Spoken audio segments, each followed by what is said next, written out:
everyone, it's Joanne, and today I have a book review video for you. So the book that I'm going to review for you today is Walk on Earth a Stranger by Rae Carson. This book is considered a historical fantasy. Right now I'm just going to give a little bit of a synopsis about what happens in this book. The main character is a girl named Lee, and Lee lives in the year 1849 in a small town in Georgia. And she lives in a house with her mother and father. All of the people who know Leah call her Lee. So Lee has a secret, and her secret is that she can sniff out gold. She can sense where the gold is. She describes the feeling of when she's sensing gold as like a scratch in the back of her throat, and she says that the gold sings to her, and it kind of won't leave her alone until she finds the gold. She literally has to force herself to walk away from the gold because it keeps singing to her so that she could find it. So this is good for her family because her family can take the gold and exchange it for money so that they can live. Lee's father was a kind of a gold finder himself. He came to Georgia during the Georgia Gold Rush, and that's where they settled. So one day in their village or their town, Lee's friend Jefferson shows her a poster that is advertising the gold rush in California and is urging people to go west to California so that they can make their fortune there. Lee wants to go, but she doesn't think her parents will. Through circumstances that happen, Lee ends up going west. And she does that for a number of reasons. And one of the reasons is her uncle, and she wants to get away from her uncle. She ends up working in a wagon caravan where there's a whole bunch of wagons that are traveling on the Oregon Trail and the California Trail to get to California, and she's working as one of the hands for a rich family. And this book is about her journey across those trails and the friends that she makes, the enemies that she makes, the hardships and the good times during the trip. I just want to say I really enjoyed this book. I didn't think I was going to enjoy it as much as I did, but I did enjoy it very, very much. I loved Lee as a character. You could see the progression of Lee from the beginning of the book to the end of the book. In the beginning of the book, she was kind of scared about her uncle and things that he can do, but by the end of the book, she was not afraid of him anymore. She's able to stand up to him, and she's just grown so much stronger during her trip. Lee is a caring, compassionate person. She cares for her parents, and she wants to be able to support them and help them as much as she can. She learns a whole bunch of activities that are considered boy activities. She works the farm, she goes hunting, she finds gold. So she does all the work that a boy should be doing, and she does it well. Lee is not afraid of hard work. During her trip west, she disguises herself as a boy because that is the only way that she'll be able to work her way across the trails, because nobody's going to want to take a girl, especially a girl who doesn't have a male escort. And the only way that she could actually work and get hired is to disguise as a boy. She does what she has to do to get to where she wants to go. Lee is also a very friendly person. She gives people lots of chances. Even if they've been rude to her or nasty to her, she'll get angry, but then she'll give them a chance, and then she'll see how they change and their difference in their personalities and everything, so she will give people second chances. Lee also is very protective of the people who become her family in the caravan. She is utterly protective of them. She will do anything for them. She's loyal to them, and she ends up loving them because they become family. I also really liked Jefferson, who is Lee's best friend. They end up going west together, and they end up traveling on the same caravan and working for the same employer. Jefferson is a really good guy also. He's very hardworking. He's funny. He can be a little bit slow at times, but a good guy. Jefferson deals with a lot of crap also. His family life is not too good, and he deals with racism because he's half Native American. And back then, the white settlers and people in America, they didn't like Native Americans. So they would make, on the caravan, there were people there who would make racist comments and everything, and he would get upset. So he's dealing with that also. He cares about Lee very much. He will do anything to protect her. He will do anything to save her. And he is very friendly and very easy to get along with. I also love Lee's parents.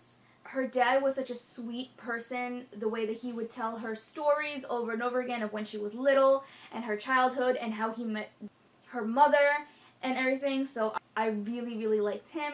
And I also really liked her mother. Her mother was a hard worker. She was a hardworking woman, and she was grateful for what Lee could do and that Lee would hunt and bring food home. But she was also very strict and very protective of Lee because Lee is a girl. So she is extremely protective of her and of the father and of the whole family. So I really liked her also.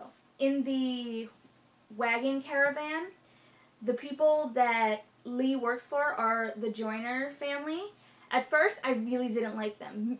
Mr. Joyner, I think that's how you say it. Mr. Joyner was a guy who was so snooty with his nose up in the air. He thinks he knows everything, and he's just one of those really snotty people. Like, he doesn't know that he's being snotty, but he is. And he thinks that because he's high class that he gets to make the rules and everything. But he was alright, but at times he got really annoying.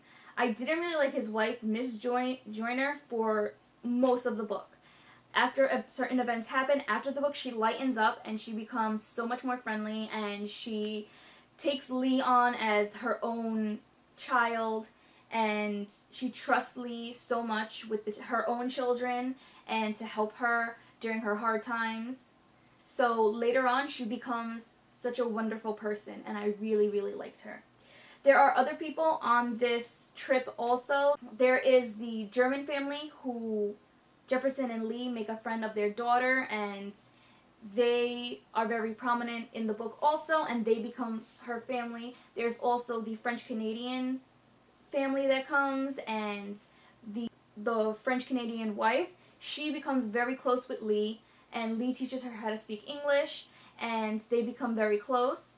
And then there's 3 college men, that's what they call them in the book, 3 college men who become friends with Lee and with the other families. The captain, the one who's leading the caravan, he is a really nice guy also. He could be a little rough around the edges, but he's really nice. And then the rest of the group are these like mountain Missouri men who are such asses, and they're just like the typical macho mans who are just like, you can't really talk to them or whatever. They were dumb. But I really like the whole cast of characters in here. And another thing I love the book is the setting and the atmosphere. This obviously takes place in the West, like you could tell.